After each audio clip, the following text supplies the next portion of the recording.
Bonjour à toutes et à tous et bienvenue dans cette première vidéo consacrée aux reproches faits aux politiques. Et la première critique dont on va parler, c'est le fameux « tous pourris ». Qui n'a jamais entendu, voire prononcé ces mots de « tous pourris ». Même moi qui suis militant politique, je vous mentirais si je vous disais que cette phrase ne m'avait jamais échappé de la bouche. Et pourtant, vous comme moi, on a tort. C'est ce que je vais vous expliquer dans cette vidéo. Les politiques sont-ils tous pourris? Je comprends que vous vous posiez la question quand on voit en une des journaux des types comme Cahuzac ou Balkany. Franchement, avec des mecs comme ça, l'image des politiques est sérieusement écornée. Pour autant, les hommes politiques sont-ils réellement tous pourris? D'abord, une rapide démonstration par les maths. En France, il y a quasiment 600 000 élus. Je vous mets la source dans la description. Si seulement 1% d'entre eux étaient pourris, c'est-à-dire 6 000 élus, cela représenterait une révélation par jour, tous les jours, pendant 16 ans. Question, est-ce que tous les jours, depuis 16 ans, vous entendez parler d'un nouvel élu pourri? La réponse est bien évidemment non, et de loin. Je dirais même que, statistiquement, on est beaucoup plus proche du tous propre que du tous pourri. Et notez au passage qu'aujourd'hui, avec Internet, on est tôt ou tard au courant de tout. Je doute donc que beaucoup d'élus passent encore entre les mailles du filet. Mais laissons les maths de côté et changeons notre approche des choses. À quoi ça sert de dire que les élus sont tous pourris? Franchement, ça ne solutionne en rien le problème et ça ne soulage même pas de le dire.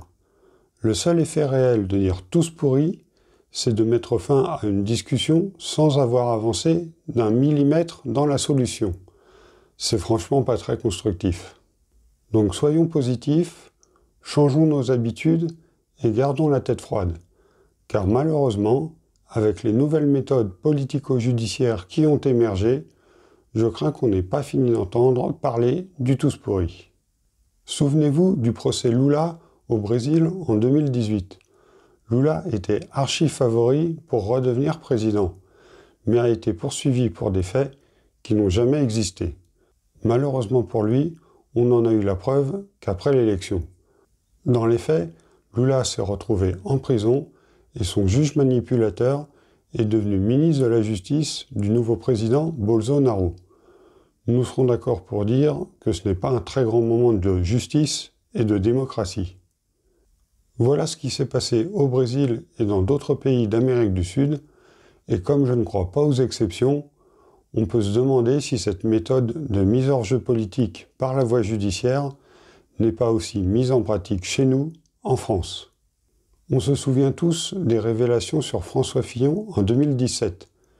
Il était le grandissime favori pour devenir président lorsque des scandales financiers à son encontre se sont multipliés dans la presse.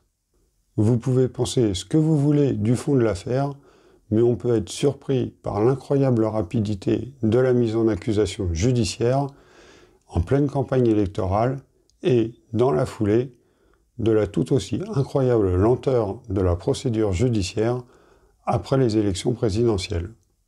Et c'est pas fini, car je ne serais pas du tout surpris si le volet judiciaire contre Mélenchon laissait place à un procès qui arriverait comme par hasard, dans les semaines précédant l'élection présidentielle 2022. Là encore, on pense ce que l'on veut de l'affaire, mais je vois d'ici une campagne électorale générale bien médiocre. Vous l'aurez compris, il va maintenant devenir très difficile de savoir qui est accusé à tort et qui a réellement fauté. Et surtout, comment devrons-nous réagir si un procès politico-judiciaire avait à nouveau lieu en pleine période électorale. Car c'est malheureux à dire, mais désormais, des poursuites judiciaires risquent de ne plus être un motif moral suffisant pour ne plus voter pour un candidat précis.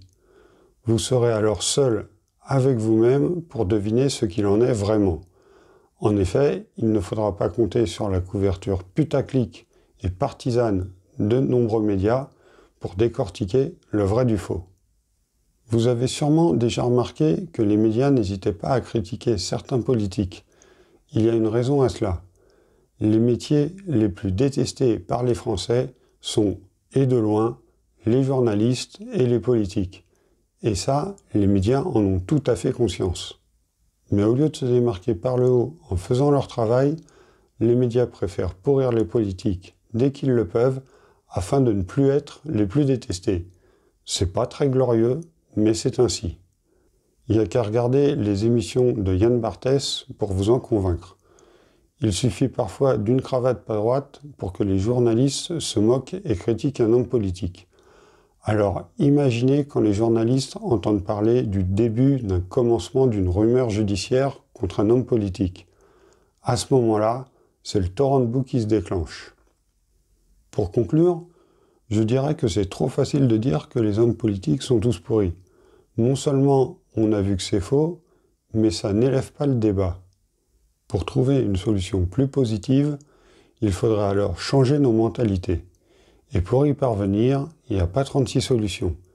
Il va falloir se méfier des médias de masse et trouver des médias justes parmi les médias indépendants. Merci d'avoir regardé cette vidéo. Merci pour votre abonnement et pour le pouce en l'air. Je vous invite dès maintenant à regarder la vidéo qui vient de s'afficher et qui est un nouvel épisode sur la thématique « Vos reproches aux politiques ». Sur ce, portez-vous bien et je vous dis à bientôt pour de nouvelles vidéos. Ciao!